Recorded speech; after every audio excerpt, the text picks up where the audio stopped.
బయటికి వెళ్ళేటప్పుడు మనం చాలా అలంకరించుకుంటాం. మొగుడు వస్తున్నాడు అనేసి మాత్రం మోగనము పట్టేస్తాం. వీడి మొహానికి మళ్ళీ అలంకారం ఇది.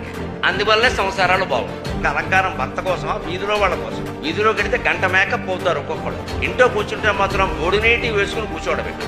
ఉదయం 9 అయినా సరే, మధ్యాహ్నం 2 అయినా సరే. ఇంట్లో ఉండేసరికి ఎందుకమ్మా వేషం పట్ల అశ్రద్ధ? మగవాళ్ళకైనా సరే, ఆడవాళ్ళకైనా సరే. మగాడైనా సరే ఇంట్లో ఉంటే శుభ్రంగా తెల్లటి పంచి ఎర్రంచు కట్టి శుభ్రంగా జబ్బలేని పని వేసేసి కింగ్ అన్నట్టుగా ఉండాలి కుర్చీలో కూర్చొని. వీడు నా మొగుడు అన్నట్టుగా.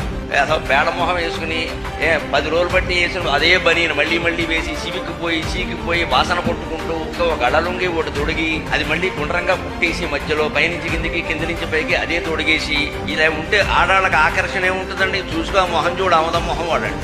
ఏమైనా ఉంటే కదా ఆకర్షణ. అసలు ఇంట్లోనే దాంపత్య బంధం బాగుండాలి అంటే ఎంతసేపు పురుషుడు భార్యను ఆకర్షించే విధంగా, స్త్రీ పురుషుణ్ణి ఆకర్షించే విధంగా ఉండాలి. ఆకర్షణ లేకపోతే బంధం ఎలా ఉంటుంది?